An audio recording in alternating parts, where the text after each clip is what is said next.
Hello, this is Justin Roner coming at you from Agriscaping.com. It's our wonderful little time of the week and time of the month that we can actually reach out and find out what's going on in the world of food on all sides, whether it's being growing or being eaten and everywhere in between. And I'm here with a special guest. Her name's Roza, and she actually is founder of Bites.mobi. So you can check that out online. And this is a new, I would say, revolutionary app that's really going to bring a lot of cool stuff together. Welcome, Roza. Thank you very much, Justin. It's good to be here. Now, I get to thankfully say that I knew you before you were famous, at least a couple months anyway. We got to meet out at the Sky Song Gardens as we were just starting to get that stuff going, and obviously that's up and running now, and we've got these nice farmer gardens, and I got to hear this concept and hear a little bit of your backstory, but I really wanted to share with everybody else kind of what you're up to. And for all those that are listening right now, I mean, it's pretty neat what this app can do. So Bites.mobi, if you're a foodie, if you're a farmer, if you're a chef, this is an awesome place for you to connect. And maybe you can tell us, Roza, just a little bit about the app, and then tell us a little bit more about the background that kind of brought this to us and why we even have it nowadays. Sure, absolutely. First of all, it's a free app. It's a marketplace, community-driven app that connects foodies with local culinary talent in their communities. So those could be homemaker cooks, culinary school students, or professional chefs, whether or not they own restaurants. And then those chefs turn around, they're all categorized as, quote, chefs. They turn around and source their ingredients from local growers. So urban farms, micro farms, co-ops, backyard gardens, edible landscapes, organic gardens, and family-owned farms. Oh, yeah. And they bring all the raw ingredients into the home of the foodie, and they create the full dining experience from scratch in the foodie's own kitchen. So it's experiential. So some of you might know a little bit of the story too from Agriscaping. It's like we have a eat, grow, share. And so I've got this gal, her name's Lon, wonderful little Vietnamese gal that comes over to my house. And she does this and has done this for us for about a year. Like every Thursday, she'll come over and she'll grab stuff out of our gardens and stuff, and she'll create these wonderful creations. And then we invite people over. So what you're doing is letting everybody have a lawn for themselves. Yeah. So it's really connecting people in the community, the talent with the foodies and the local growers, sort of sharing in that economy, letting everyone be a participant. I love it. Thank you. And the way it sort of began, I'm going to have to go back in time a bit and say that, you know, I'm an immigrant from Iran. My family and I, my mom and my younger brother and I, we came to the U.S. In '78, not to immigrate here, actually. My mom was just getting away from my dad, and they needed time apart. And so we were here in the U.S. visiting some family who happened to live in Logan, Utah. And the revolution broke out in Iran, and we were stranded in the U.S. and literally could not go back for political reasons, and money was cut off and phone lines were cut off. And so we literally started a new life from scratch in the U.S. My parents divorced. My mom became a single mom raising 2 kids. She didn't speak any English. And at the point at which I could start helping her with basically supporting us, me and my younger brother and herself as a single mom while she went to school, was at the age when I was 13. And my uncle, who was the family member that we were coming to the U.S. to visit in the first place, happened to be doing some research, some postdoctorate research with regard to farming techniques, so more progressive, cleaner farming techniques back then. And so he had these farms and orchards and greenhouses and farmers markets. And I essentially got my first job that summer of my 13th birthday working at his farms and in these greenhouses and farmers markets, and really connected with the way things are grown and the way we treat the earth and how it treats us in return. And, you know, that whole concept of living, and when, for example, cantaloupe is still on the vine, right? And you pull it off, and that beautiful fragrance it has, it's really beautiful. It's something else. It's different than just going and picking a melon, let's say, that's been sitting in a grocery aisle for a while. But so that initial contact for me at the age of 13 with sourcing, locally growing things was really meaningful. And then it was really the fall of that same year when I was still 13, and one of my mom's university professors in, Logan, Utah, and I have to comment on Logan, Utah, because this was a tiny town in the middle of really nowhere in northern Utah, close to the southern Idaho border, and it was a farming area, and essentially it was, it's a pretty much 99.99% Mormon. And me being from Iran at the time, as a child growing up there, there was no sense of, inclusion, participation, belonging. I was definitely an outsider and felt that, and felt that on a daily basis. And so, growing up there, my sense, your friends were the farm, right? At that point, it sounds like. and then these pieces that I'm talking about now, I actually want to carry them forward when I tell you later why it is that I created this app. But essentially, I feel like I need to sort of lay the background of how I grew up as an outsider. And so anyway, fall of that year, we're going to one of my mom's university professors' homes for a dinner party. It's fall, it's cool, lush green yard, and there's students there and their families, and here I am, 13, and didn't have very good manners apparently, so I was sitting right next to the food wondering when we're going to eat. And the professor's wife, she brings out this still hot dish. She sets this dish down with all the other things she had cooked, and I said, "What is that?" And she said, "That's quiche." And I said, "What is quiche?" And so she stops doing like everything she's doing, and she cuts into this still warm quiche. She puts a little slice on a little plate in front of me, and she sticks a fork in it, and then she brings the fork up to my face, and she says, "Okay, close your eyes, and I want you to keep your eyes closed. I want you to experience quiche. I don't want you to chew and swallow. I want you to sense the warmth, the texture, the flavors, the subtleties, complexities, like really experience this thing." And at the time, Justin, being 13, there was no label for this. There was nothing I knew what to call this thing that I was experiencing. But essentially, looking back on it now as a grown woman, I'm thinking, this was my first lesson in mindfulness, in being present, in connection, and that experiential aspect of living and not just existing, really connecting from my core. And so it's these two things, really working on these farms and connecting with the soil, and then also with food and how that's an intrinsic part of us and how that's an experiential aspect of us living as well. And so these two things carried forward, and they influenced, they impacted, they informed who I became over the years, which was this foodie that was into adventure, variety, diversity, trying new things, seeing life as an experiment to be tasted. And these types of things like moved forward and really culminated at the point where I was on the tail end of getting out of my divorce, this long divorce that wiped me out, and had to start from scratch again. But at the time when I was going through this very long divorce, I wanted, as a woman who was working full time and as a single parent, parenting our 7-year-old child, and going through this very, it seemed like a heavy duty divorce, I wanted to get away. I wanted a sense of can I get a break from all this? I wanted to have a sense of freedom. And because of my financial situation at the time didn't allow for that, and because of time, different restrictions and constraints on me, I couldn't get away. So I literally created an app that would, kind of selfishly satisfy something I was craving, which was a sense of adventure and freedom in my life, a sense of experiencing something new. And so this all organically came to a head then, when being a foodie and being into sustainability and being in the technology space. I'm a technology attorney, and I work strictly with tech founders and startups.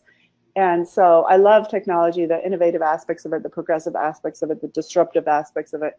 So this all kind of came together. And when I created this, I wanted to create something that had a lot of soul in it, that I could believe in, and that I could be proud of, and that I would felt that had beneficial value to people in their lives. It's not really just a foodie app. It's a lot more than that. It's about being inclusive. For example, when foodies get on this app, it's essentially to offer them these culinary adventures at all different budgetary levels. So this is an app about, belonging, participation by all socioeconomic levels. It's not an app for the 1%. It's an app for the 99%, for the normal people, for the regular people.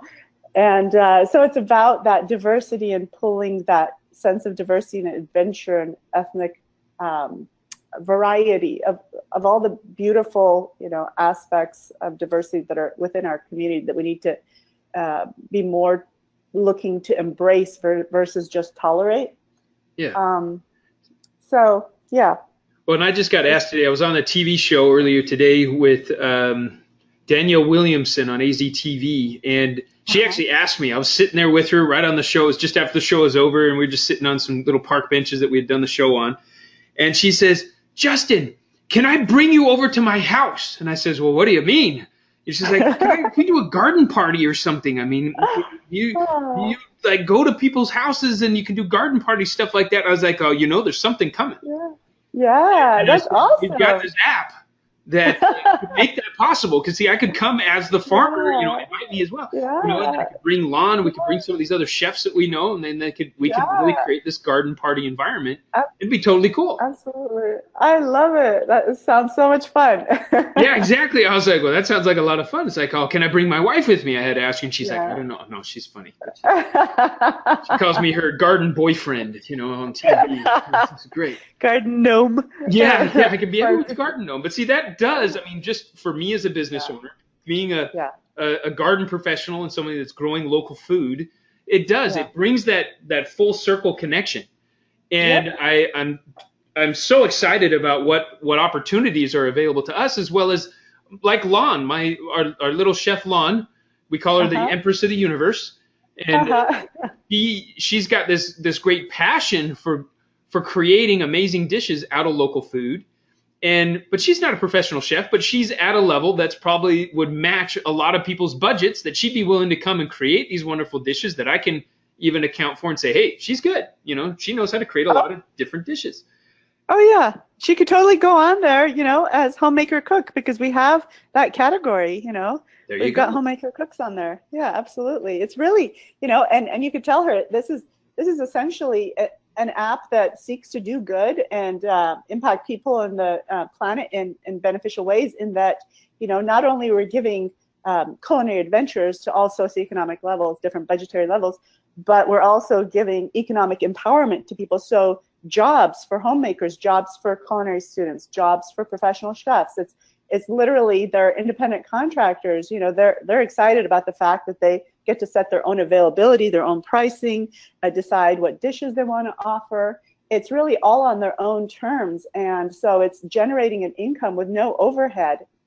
And then the visibility and support for farms. So many farms are so psyched because this gives them, they now get on people's radar, right? Because they show up on chefs' profiles. You can see if it's Maya's farm or an urban farm on 24th Street, Indian School, or whatever it is. These farms actually show, and so these chefs are loving this, connecting, going and searching for farmers within like a mile of them, and seeing that there's these tiny little backyard gardeners that they can source from.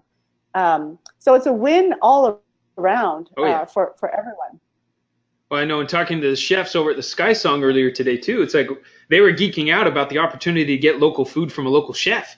And I says, well, hey, it's not just cool for you. It's like, for sure, we're going to share about you and what you're doing if any of our food gets onto your gets onto your menu board. Yeah, we're excited. Yeah, absolutely. So it's for me, it's exciting. Yeah, because it's really just, and it's about, for me, the sense of, the core piece of this is about adventure. It's about bringing a sense of experiential living, a sense of adventure into people's lives at all different levels. I want everyone to be able to feel like they get to have that special personal chef experience, you know, getting on this app and then having the chef show up to their homes. It's exciting because, you know, these foodies are interacting with the chefs, asking questions, tasting the food as the chef's making it. The chef is telling them their whole story about how they got into cooking, what their passion is, sort of unfolding that beautiful journey and taking these foodies on that journey with them in their home, and the intimacy with their friendship, you know, with their friends there and family. And these chefs are talking about, you know, where they're sourcing their ingredients, like, you know, chefs getting their eggplant and they're getting it, let's say, from Maya's farm, or these microgreens from this urban farm on 24th Street Indian School. And it's like they're talking about all this stuff and taking people on that full journey. So it moves it away from that fragmented experience that you generally get if you're just getting a meal somewhere, right? Because you didn't go on that journey with the chef. But this is giving all of those chefs, whether or not they work in restaurants, the ability to really share their passion and their art form with people who are interested in that conversation, in that story, in that journey. So it's really that connection between the foodies and these wonderful people in our community that are artists in the culinary sense. And I've, you know, and one of the people that I really, I have to say, almost worship is Dan Barber. And he is a chef in New York, but he's more than a chef. And he is really an advocate for and passionate about how we source things and our connection with farms, and, you know, having that connection between the chefs and the farms and developing that relationship, and, you know, helping the farmers understand, like, you know, hey, if you know, we're thinking of serving these kinds of things, let's say, at our restaurant next season. So helping them understand what they can grow so that they can sell it all and not have waste. And then also, you know, talking to these farmers about growing for flavor, for nutritional content, for just different unique aspects of these different produce that they're growing. So we don't need to be stuck in the past of how farming's been done in the past. And I want to see us really move away from all I call it the garbage that gets flown in and shipped in and freighted in. You know, globalized commercial food production, it has no upside for people and adds to the global carbon footprint. And so to be able to move that conversation forward with regular people, having it, you know, impact their lives and having them be an integral part of it, but without a lot of, how shall I say, they don't really need to do much to help move it forward. They just need to engage through the app, and it kind of organically grows that movement and helps us incentivize, motivate these local growers to grow more for us by sending more people their way, sending chefs their way, and then chefs are talking about these produce in these foodies' homes, and then hopefully piquing the interest of the foodie to go check out these local growers. So really that circular economy, you know, moving away from the damage that's being done to the earth. When we think about what we put in our bodies, I mean, it's all really a result of how are we treating the earth. If we're injecting it with poison, then it's going to give us poison in return, right? If we're treating it well, it's going to treat us well. Indeed. And Roza, I love how you bring up the conversation. You want to move the conversation along. And this conversation, it's like when you're having a meal where the food has been sourced from who knows where, and it was created by who knows who, and it doesn't really matter who's there, where it came from. Right. It's interesting how quickly those conversations lead to turmoil, from my experience. But to experience what Bites.mobi app can do for us, it's like to experience that, it's like it is truly an experience. Now, the mealtime transcends the traditional economic or political turmoil that's going on around us, and people are really drawn together into a conversation that is unlike what the norm is. It's like, I think it's the lazy mind that talks about all these things, but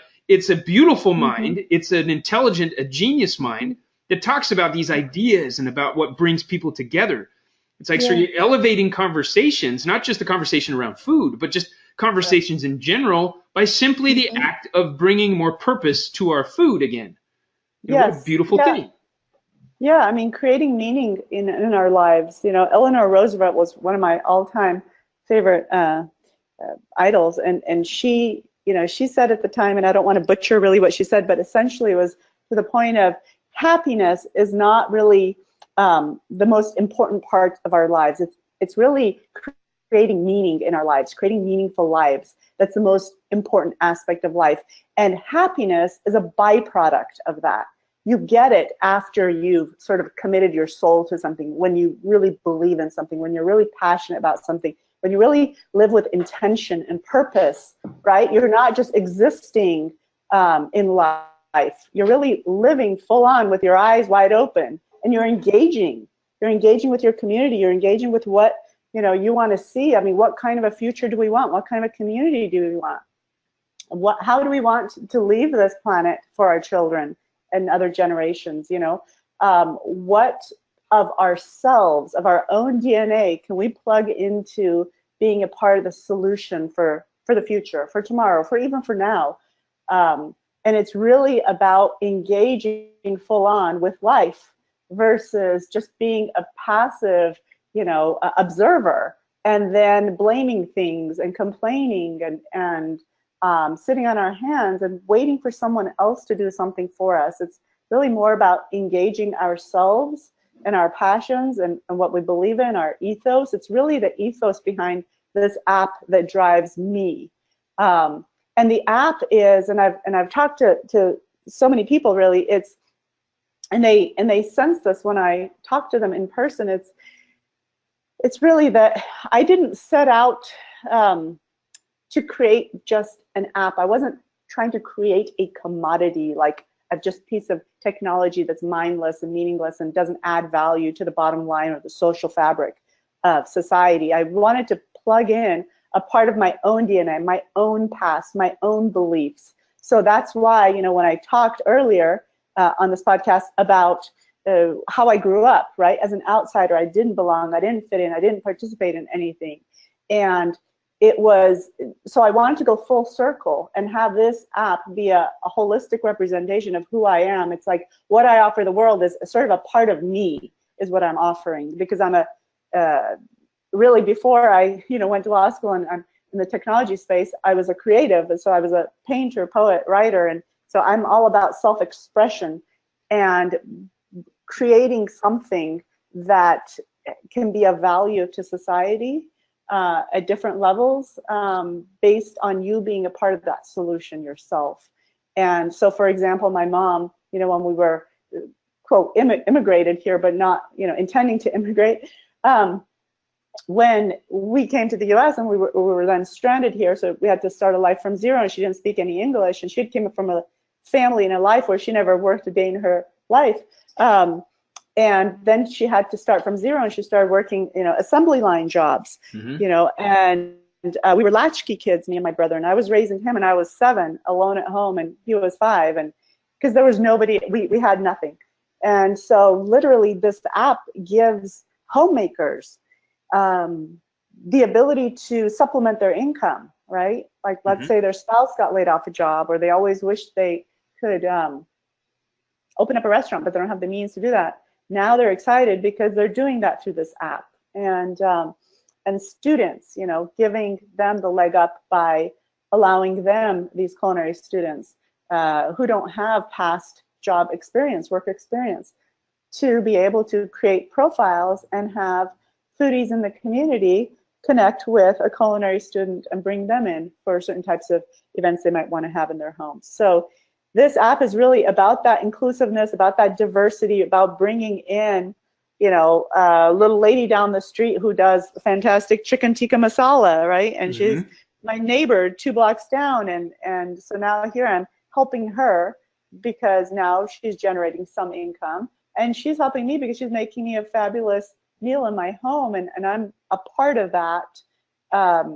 And my friends are enjoying it, I'm enjoying it, and now I have sort of a friend in the community. Now I've connected with someone from a different ethnic background, in my community that otherwise would just go right under the radar. And same with these farms, right? Helping local growers. And a lot of chefs are actually creating two profiles. Now they've got a chef profile and they've got a farm profile because they actually have their own little gardens. And they were super excited when I initially told them, yeah, you could be your own sourcing. So you can list your own backyard as the source. That's yeah. awesome. See, as you're sharing with this too, it's like I'm thinking about a neighbor that lives across the street from me. She makes amazing tamales and some amazing salsa. It's like I need her on there so I have a legitimate reason to have her over to my house to make food for me, you know? Yeah, that's right. Or this wonderful German gal that used to live near us as well could make this rouladen that I was just, all my kids, they loved it. She brought it over. She's like, hey, I made some extra rouladen. I know you speak German in Germany. Do you want some? I'm like, dude, yeah, bring it. So now I can legitimately say, hey, you got to get on this. You got to get on this so I can hire you and you can come over and it's legit. You know, it's like, I don't have to invite myself over to your house just to try your food. You know, I can legitimately hire you and you can come over and make something and I can share you, the wonderful chef you know, with my friends, my family, and have them experience that taste of Germany from a real German, or that taste of, you know, southern Mexico from a real Mexican who really knows what she's doing. You know, I mean, this is, you know, just to live the world in the United States. I mean, the United States is full of the world. You know, we got so many backgrounds, so many people, and here's this app that can transcend those boundaries through food. And what better place to do it? We love to share what we make, right? We have family recipes from Switzerland that we love to share with people, or Swiss porridge. I'm gonna have to get my mom in there too. She'll probably charge me to come over and eat. You know, I don't know. I'm kidding. It is. No, but seriously, Justin, it is exactly what you said about the melting pot. It's about celebrating the diversity in America, in our communities, and having regular people, right, the 99%, be a bigger part of the economy, having them be able to generate income from their farms, from their culinary talents, right? And it's about community building. So it's the chefs are somehow in this process become that initial glue in the middle, because as Dan Barber said, you know, the chef I go back to always, I love this guy in New York. He talks about everything ultimately coming, you know, together around a plate of food. It's those chefs that are these foodies are connecting with these chefs, and these chefs are connecting with the farms and then telling the foodies about the farms. And so they're really that pivotal core piece that I value. And as we move forward, continue with this app, and, you know, even beyond the beta, there's going to be lots of so-called like bells and whistles. There's going to be different features about this app that people are getting excited about. I mean, I'm already talking to schools, and I'm going to be getting schools involved with interactive lunches for kids, you know, bringing chefs onto schools to source from the local, you know, the small gardens on the school grounds or from local farms. And so really educating children about how we grow things, how we treat the earth. What does that mean? You know, what does community really mean? What does living really mean versus just being a drone and existing? Yeah. Well, maybe I can paint a picture too for everybody as well. It's like I was at an event a couple of years ago, but it was an interesting event. It was kind of a I guess you could say a coming out party for a number of different businesses, all trying to get funding. So it was kind of one of those groups. They're all competing in order to try to win an award for innovation in the Phoenix area. And so it's kind of a dark room. They've got some little hors d'oeuvre tables, but there's no food yet. So everyone's just in there and they're kind of talking among themselves and things like that. And you can say, yeah, people are pointing out, here's this big investor over there, here's that over there.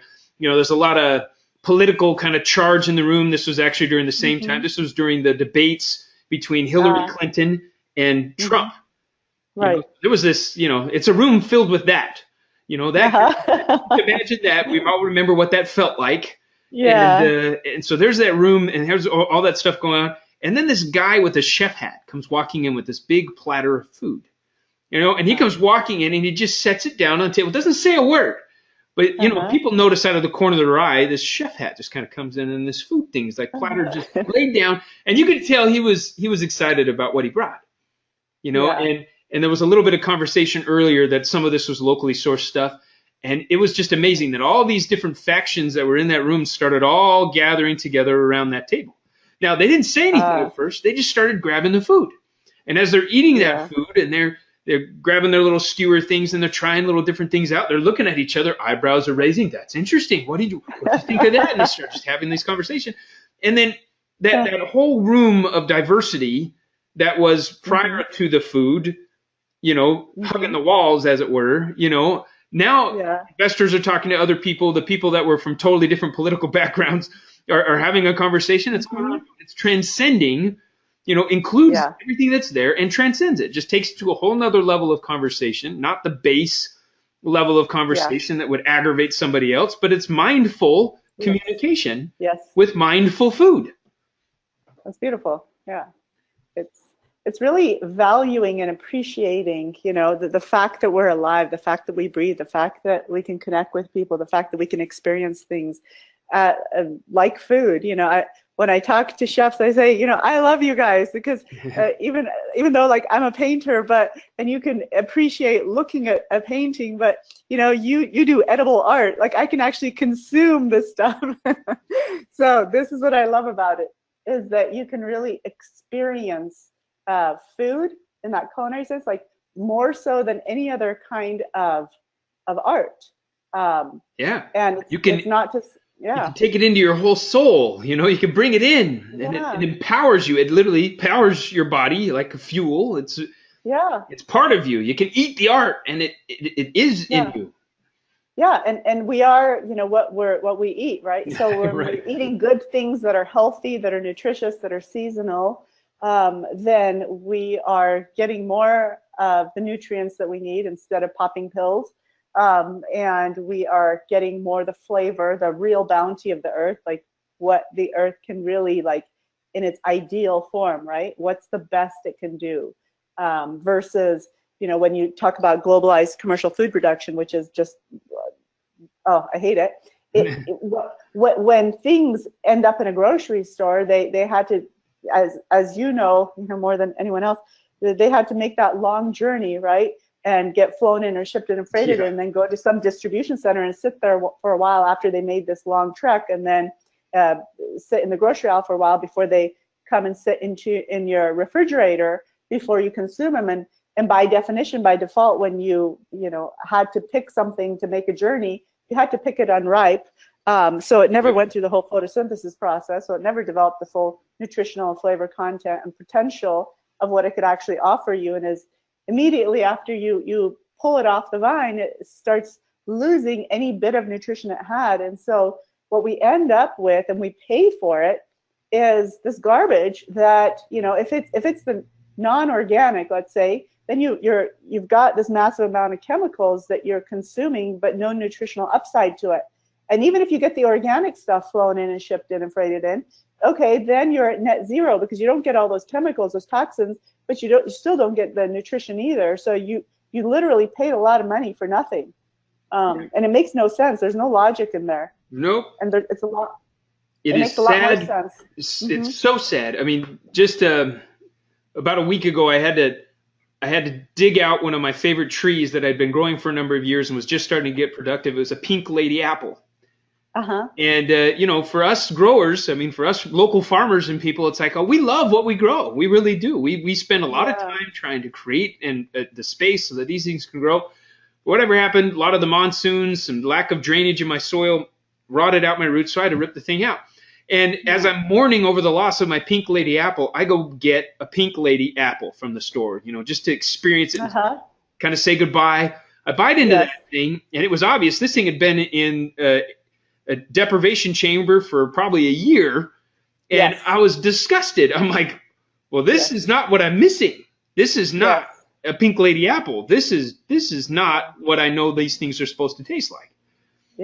And so here I was sad already that I lost my nice tree, and then I go and eat one that's traveled 1,500 miles, or at least has been sitting around for 1,500 hours in some cool shrunk somewhere, some refrigerated unit. And now I'm even more riveted to make sure that we grow more apples, especially like the pink ladies and stuff around here. So for those of you that think, we live in Arizona, we can't grow anything, let me give you an idea of some of the stuff we share with the open public markets here. We've got bananas and apricots and mangoes and all different. We have 30 different types of apples we can grow here in the Phoenix area. So just so you know, it's like you're not going to be limited on the types of things you want to eat. Right. Because you live in Arizona or wherever you live. Technology is here to help expand. And technology, the type I'm talking about, is a realization that our urban environments have different microclimates than our traditional understood. It's not a farm anymore. We've got like here in Phoenix, it's like I can grow tropicals here. I can also grow things that grow in very cold areas because of the different small microclimates, the reflective heat off of buildings, other things like that help shift a lot of different stuff, the shade we can create. And so we really we can grow whatever you'd like. There's only one thing we've had a hard time with, and that's the cocoa bean. But we've got the Arizona Rare Fruit Growers Association is now growing some cocoa beans here in the Arizona area. So we're even doing that one. Coconut, that's one we haven't figured out yet. But yeah, we're working on it. Yeah, that's fantastic. I love hearing that, because that's what I'm all about, and that's what I want to support, and that's what this app is intending to support, is all of your efforts, really. Like, I'm so honored and grateful that I met you, several months ago, and because I think what you're doing is just amazing. And it's the heart that you have for it, and you probably hear it in my voice. Everybody that's listening and stuff too, those that have known me know that this is Roza. This is Bites.mobi. www.bites.mobi. The Bites app has the heart of Roza in it. It's a heart that I share, and many of us share. It's like we got a heart for food and bringing people together around food, around these creations about the art of it. It's elegant edible landscaping for me, and it's an elegant edible spread of wonderful foods locally sourced that you can have on your own, or you can help create for others, or you can just enjoy as a foodie all through the Bites app. Yes. Yeah. Totally love it. Thank you. I really want more people in our communities, in society, to be able to have a glimpse of a taste of that mindfulness, that presence, that connection, that experiential aspect of living, because I think it really helps to, it somehow, it grounds you. It does something as a human being. It literally makes you feel alive, like someone just pinched you and you feel like something just impacted you, and you weren't just floating through life. You're not just going down a river. You're actually swimming in it, and you're deciding which direction you want to go. Well, it's a beautiful story that you have, Roza. And I think for all of us, the way I love to look at the river of life, and that so many people, they're already in a beautiful boat and they get lodged up on something else, but they're convinced they have to pick up their boat and try to walk against the river. Because that's what convention teaches them. It's like, oh, I need a job doing this, or I need a job doing that. But you've taken your experience of life and transformed it into something that all you need is a couple nudges down this beautiful flowing river on its own that connects and aligns people. It's like it captures more energy as it moves along. It's very attractive. And I don't know the circumstances around those people and families there in Logan, Utah, that for whatever reason did not include you in their environment there as much as they could have. But I'm grateful that happened. Yeah, me too. Yeah, exactly. Actually. Because it like lodged in you this desire to bring people together, this desire to find ways to be inclusive rather than to distance yourself from others. To be even out there with that farm and to be around food and be that connector, the one that is harvesting and picking produce that's going to market and working around that space. I think it's like your life was beautifully designed. Yeah, it's taking what each one of us has experienced in our lives, right? This is the way I look at how we can add value to society and to the social fabric, is taking those pieces of our own past, what have we experienced, whether we considered those pieces bad or vulnerable or insecure, like something wrong with them, and turning those vulnerabilities or those negative experiences into assets. How can you leverage what bad thing you experienced, and now try to create something good for people that can heal that, can sort of go counter to that, so that we move in a more positive, beneficial direction, and not to hate, but to actually move toward being inclusive and seeking to do a higher good. Really, it's more than the sum of its parts. It's not. This is not just an app. This is a tool and a grassroots movement that's designed to kind of help us all come more together. And it's really that whole community building, economic empowerment of regular people, and visibility and support for these farms. These are all the pieces that I'm interested in supporting. And all these people have wonderful stories, just like you do. But often what we've been taught is to kind of take our past experiences that might have been negative, or we might call them bad, and we just kind of bottle them up. We were taught as kids, buck up, buddy. Bury that thing and just throw it in your soul. Let it canker. It's kind of forget about it. Yeah, forget about it. Forget about it. Don't worry about it. Come on, get over it, right? Yeah. And then what I think is exactly the opposite. It's not to sit there and stew over. It's actually more to say, okay, how can I leverage now? This is a resource. This is a well of like knowledge and experience. How can I tap into even like the weakest link of my past? How can I take even that weakest piece and turn it into an asset moving forward? Because out of, I truly believe when you're creative, you can create something out of nothing. You can really, so I come from I think there's two different views, I'd say, world views that sort of help shape, impact people's approach to life, right? So either you come from a place of abundance, and so you don't see everything as a net zero, and you don't see that, if this person takes more than I have less. It's more about you can always generate more opportunities through creative, open thinking. And then some other people look at things as a zero-sum game where I need to be greedy because otherwise you're going to take this other stuff and I won't get any. So this tends to be that struggle I see play out in all different parts of our lives, and it tends to sort of pit people against each other versus, hey, we could actually collaborate. We don't need to compete with one another. You can do your own thing, I'll do my own thing. We can learn from each other, and there's always opportunities for everybody to grow. Well, I heard once that no one ever harmed another human being who wasn't confused. and it comes down to that same thing. It's like a lot of the reason why harm comes from people's actions, is because of their past and what they've now interpreted it to mean, and what it means about them and who they need to be, how do they need to defend themselves. But it's really just a misinterpretation of the energy of life that was likely instilled in them from the negative situations of their time. And for me, I like to look at it because for me, I was an angry kid and could be violent at times. You just ask my little brother, he'll tell you all about that. But it was a misunderstanding from my own perspective. It was like negative situations that happened in my life that had a lot of fuel, a lot of energy in them.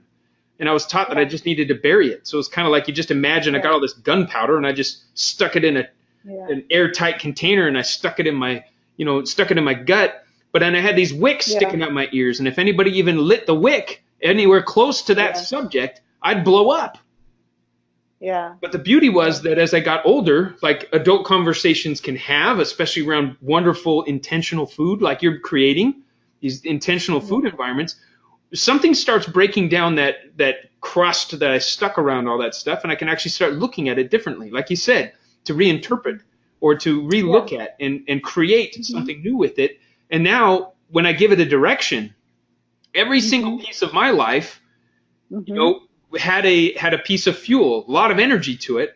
But because of what I do with it now, it's like I've now got a direction of where I can put it. I've got an outlet that's creative. Just like you said, that creativity around my past actually is built with all the fuel that my childhood had for it, now makes it rocket fuel. So what was once dynamite that would blow up at anybody's wicking opportunity, that could poke my buttons or push my buttons and I'd explode, now it's the exact opposite. You poke my buttons and we go somewhere. And we go somewhere together. Yeah. And we create. Yeah, it's great. It's looking at everything as an opportunity to learn and grow and invent and reinvent. That's what life really is. And I think Nelson Mandela said it best. He said, I don't lose. I either win or I learn. There And you go. if most more people could think that way, use things as a learning opportunity. That's what I'm talking about when I say even use the vulnerabilities from your past as a learning opportunity. How can I now use this? How can I leverage this? Almost like it's one of my resources, right? I don't have money resources maybe, but I have educational and experiential resources that I can apply toward solutions, creating relationships, creating connections with people in the community that also care about those types of things. That's really how this app has gotten to where it's gotten. That's how it's grown, has been literally my connecting with and talking to people, because it's all been bootstrapped. I mean, I've done all this with no funds. So it's been me connecting and sharing that story and creating that relationship, that sense of understanding and mutual respect and wanting to do good, that people love and they support. And so that's how this is ignited, and it's kind of like gone so far. I love it. So about a year ago, in Agriscaping, we started these Eat, Grow, Share events where we brought Chef Lon in, and we started inviting people to come to our place, our residential research facility, and eat meals created from the garden. We're going to continue to do that at agriscaping.com, but we're going to start doing that more and more through the Bites.mobi app. And so we're excited, and we're going to bring other chefs to the table. So be on the lookout, everybody, for on agriscaping.com for a way to get into some of these that we're using Bites.mobi and using these local produce and all this stuff and bringing it to the table to have these conversations, to help you all create out of whatever messed up story you think your life is, to bring some depth and meaning around a table. Because guaranteed, if you come to one of these Eat, Grow, Shares with us and Chef Lon, you will be able to hear her story of immigration and escaping war when she was a kid.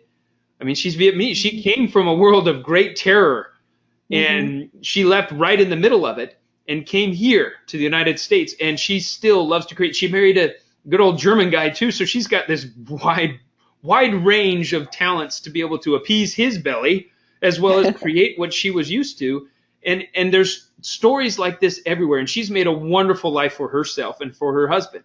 And these stories exist within all these people who have taken challenging circumstances and turned them into beautiful creations, life creations, living works of art. Their lives are part of their artwork, but their food is also. And you get to taste that and feel what it feels like to transform a life from dirt, which is where all this stuff grew from to begin with, to something amazing on a dinner table. Dude, we could end right now and it'd be an amazing thing, right?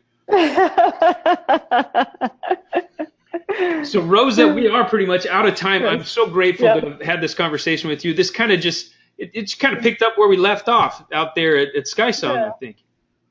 Yeah, that's fantastic. I loved it. Thank you so much. I kind of wish we could have recorded that one too, because there was so much other conversation we got into about, even the political. I know.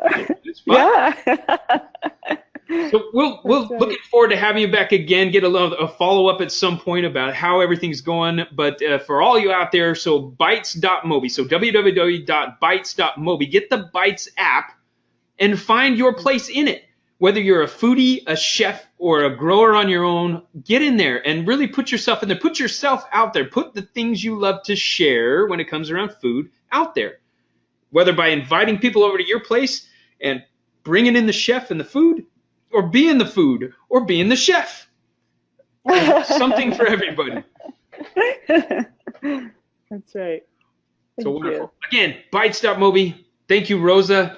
I guess we'll just sign off from here from agriscaping.com, where you can find even more information about the same stuff and how to grow your own and how to become a person that can grow for these awesome chefs is right there on agriscaping.com. So awesome that you're here. Thank you again. We could just keep talking forever, Rosa, but thank you, Justin. We'll bring it to an end. I should come check out see what you're doing again. Oh, absolutely. I mean, October's coming up pretty quick. We'll be doing some backyard tours of my place. And Awesome. then we're also going right in, and we'll be doing some of my Fab Five families are opening their doors. Some families that I've worked with personally and one-on-one with these families, opening their doors so you can see their agriscapes at home where they're growing a bunch of food, selling at markets, and beautiful. These all live, I think all the ones I'm looking at my list right now, yep, they're all in HOA environments growing an amazing amount of awesome food in a very beautiful I way in love their it. own gardens. So it's cool stuff. I love it. Cool. Thank you. Thank you Oh, very and much for thank having me. you. We look forward to sending more people your way. Enjoy the Bites app, everybody. And that's a true statement. I mean, you can enjoy it at so many different levels.